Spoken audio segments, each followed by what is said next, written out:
What's up, Panda dudes? Peter von Panda here. I ordered myself one of these switchblade, Swiss Army knife types of contractions for keys. Any key, really, house keys, etc.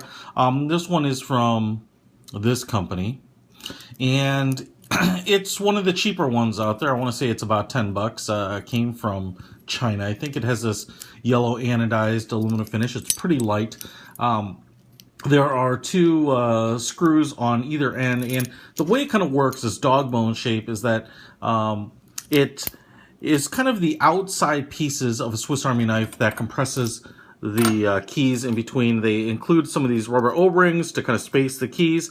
I only have 4 keys that are from this key ring, and I think it's going to be a little too few to really max this sucker out. So a couple things I want to say is the outside aluminum blades here are pretty thin, they're pretty light, they're pretty nicely done, but because they're so thin, you can't countersink the screws at all.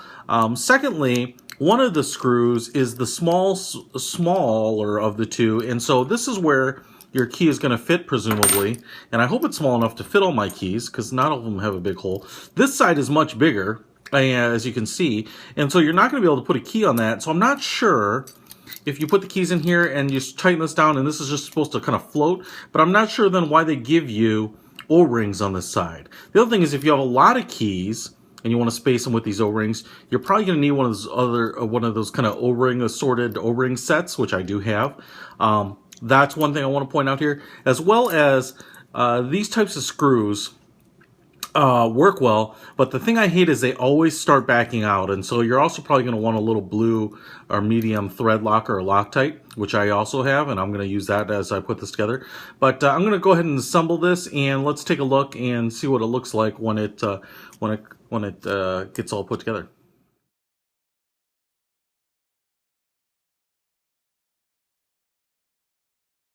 Okay, so I went ahead and I installed these 4 keys in this thing. I actually robbed one of the O-rings from this big side because with 4 key rings, you only have 4 O-rings. And I wanted a 5th one there, and I just wanted to see how the fit works. First of all, if you only have 4 key rings, the problem is you can't tighten the screw down really to create a nice flush, kind of a nice solid fit. And even if you could, the O-rings kind of crush down. You know, it allows them to kind of stay in place, but I've tightened this down as far as it can go, and you can see here pretty much nothing is really sturdy. And not that it has to be, but it just kind of doesn't really feel like a finished product. I think if you were to put some metal washers in here, that would help it. But the other thing that would help too is if you have more than 4 keys, because this is just it's at least 1 key too shy of being kind of usable.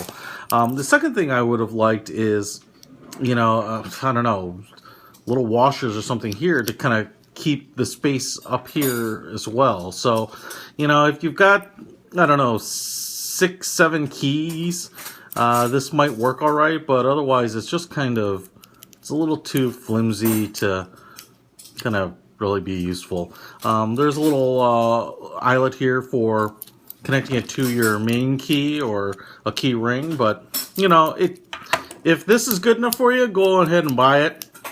But this just doesn't feel like a clever enough finished product with tight tolerances to really be overly useful. So, Peter von Panda, we'll try another one soon.